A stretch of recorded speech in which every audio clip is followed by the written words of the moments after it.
ازيكم حبايبي، عاملين ايه؟ يا رب تكونوا بخير. تورته النهارده هي تورته مقاس 30 في 30. التورته ما شاء الله كبيره وتكفي اكتر من 30 فرد. تابعيني وان شاء الله الفيديو يعجبك. ما تنسيش تحط لايك على الفيديو، ولو لسه ما اشتركتيش في القناه اشتركي وفعلي الجرس. يلا بينا نسمي الله ونشوف عملناها ازاي. بسم الله الرحمن الرحيم. حطيت في بولة العجان 6 بيضات. هحط عليهم غطا وشويه صغيرين كده فانيليا، بس نحاول ما نكترش الفانيليا علشان ما تمررش معانا الكيك. هحط عليهم نص كوباية مية، وهحط عليهم كمان معلقتين صغيرين محسن جل، ومش هنكتر المحسن قوي علشان ما تفرولش الكيكة.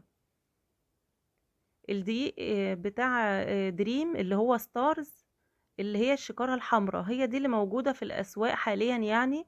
وانا اشتغلت بالشكارة قبل كده وكانت حلوة جدا. الشكارة المرة دي مش عايزة دقيق كتير، يعني انا كنت بحط مثلا لو 6 بيضات بحط لهم 575 جرام دقيق سبونج. فدلوقتي بقيت بحط 550 او 525 جرام دقيق علشان ما تبقاش الكيكة ناشفة. فكل دقيق وكل نوع حسب هو بيستحمل ايه معاكي، وهتحطي طبعا الدقيق لازم هتجربي الاول في كيكاية، وبعد كده تظبطي المقدار بتاعك. ضربت الخليط بتاع الكيك لمدة 6 دقايق، وبعد كده حطيت 3 معالق كبار من الكاكاو منخول طبعا. بضربه بقى حاجة بسيطة خالص او على السرعة الاولانية، وبعد كده برجع اقلبه بالاسباتولا علشان كل الخليط يبقى لون واحد بالشكل ده كده. هحط في الصينية مقاس 30 في 30 ومتبطنة بورقة زبدة، وهكرر الموضوع ده مرتين. يعني الكيكة بتاخد من كيلو لكيلو و100 جرام سبونج. بدخلها الفرن على درجة حرارة 180، وبتاخد حوالي 25 دقيقة، مبتاخدش اكتر من كده علشان طبعا ارتفاعها مش عالي في الصينية، ولو قعدت اكتر من كده هتنشف وتتحرق. عملت بقى الصينية مرتين زي ما قلتلكوا، سبتهم يبردوا. وهنعمل الكريمة. الكريمة بتاعة الحشو والتجليس هتاخد كوبايتين للحشو وكوباية للتجليس من بره. انا هنا بعمل بس كوبايتين ونص لان كان عندي شوية من الكريمة، كنت عندي شغل تاني وعندي كريمة، فعملت هنا كوبايتين ونص وكملت بالكريمة اللي عندي. لكن طبعا لو هتشتغلي للتورتة دي بس يبقى هتاخد منك 3 كوبايات بالظبط، 2 حشو وكوباية تجليس من بره. بحط لهم بقى ربع كوباية سكر او اقل زي ما انت عايزة. يعني لو هتحطي جناش زي ما انا بحط كده، هتراعي طبعا ان انت ما تزوديش السكر، لكن لو هتحطي كاكاو يبقى ظبطي السكر بتاعك من الاول. بحط على الكوبايتين ونص دول حطيت 3 كوبايات مية، ولو لقيت الكريمة محتاجة تاني مية هزود لها. بس انا طبعا عشان لسه هحط جناش والقوام يظبط وكده، فما بحطش مية كتير من الاول. ال3 كوبايات من الكريمة بحط لهم 600 جرام شوكولاتة، بكون مسيحاهم مع 300 جرام مية او لبن او كريمة لباني. انا حاليا بستخدم نوع شوكولاتة اللي هي فيتابيلا برضو، بس بخلط معاها بقى سما. يعني بجيب الفيتابيلا مثلا لو حطيت 200 جرام فيتابيلا احط قصادهم 200 جرام سما، او 300 جرام فيتابيلا احط قصادهم 300 جرام من سما، علشان القوام يظبط معايا شوية، لانه الفيتابيلا بصراحة القوام بتاعها اتغير شوية. وعلى فكرة انا كلمت المصنع وقلت لهم وقالوا هيبلغوا بتوع الجودة، بس مش عارفة بصراحة هم هيعملوا كده فعلا ولا هيطنشوا. كده حضرت الكريمة. ما بحطش الجناش طبعا على الكريمة غير لما يبرد خالص. بعد كده بحطه على الكريمة عشان ما يسيحش الكريمة. هنقطع دلوقتي الكيك. في حتة اتقطعت مني بس وانا بشيل ورقة الزبدة، بس مش مشكلة بلزقها مكانها تاني، وبعد كده وانا بحط في الصينية هحطها مع الكيك ومش هتبان خالص. قطعت بالمنشار على 8 مش 9 زي كل مرة، علشان عايزة الطبقات تكون عالية شوية، او بمعنى اصح مش عايزة حاجة تتبقى من الكيكة. يعني لو عملت على 9 هيتبقى طبقة رفيعة كده، فانا ما كنتش هشتغل بيها ولا هعمل بيها حاجة. فقطعت على 8. قلت مش مشكلة ارتفاع الكيكة يطلع عالي.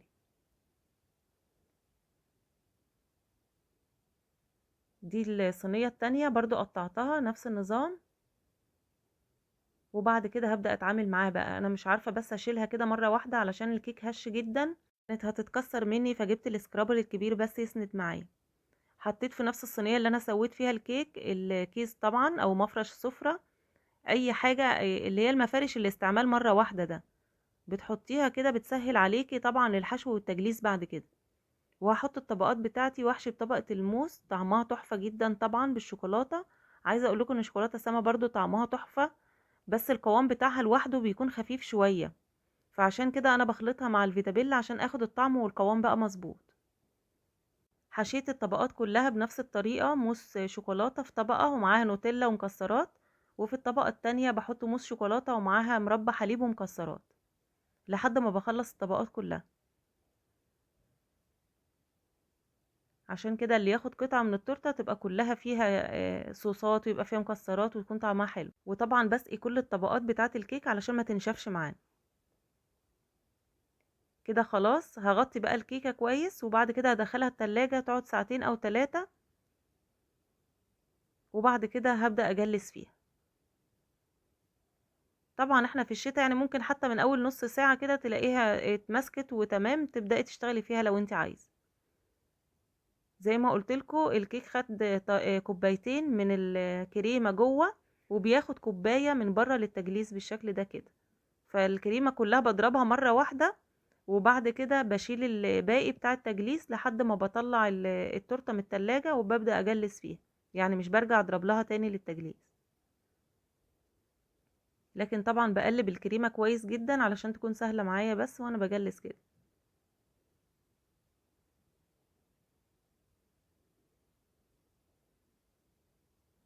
بالسكرابر بقى المشرشر كده اديت لها شكل تموجات المرة دي. وممكن تسحبيه بس يبقى خطوط كده.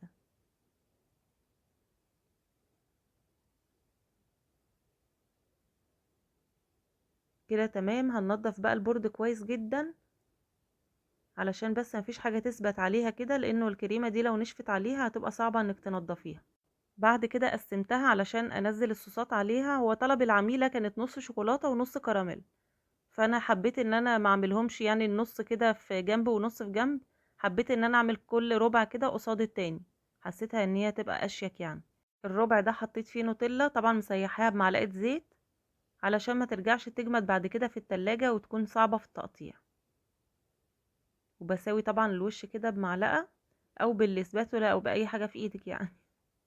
اي حاجة قدامك ما ترحميهاش. وهنا حطيت مربى الحليب، طبعا مخففاها شوية بالمية بس انا مخففتهاش جامد.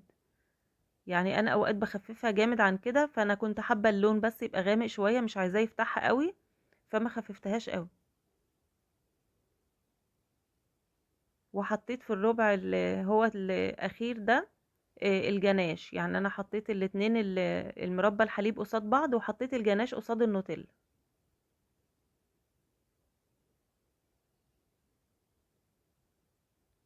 كده تمام. الشاطرة بقى تقولي كده الشوكولاتة رجعت ظبطت معايا ازاي.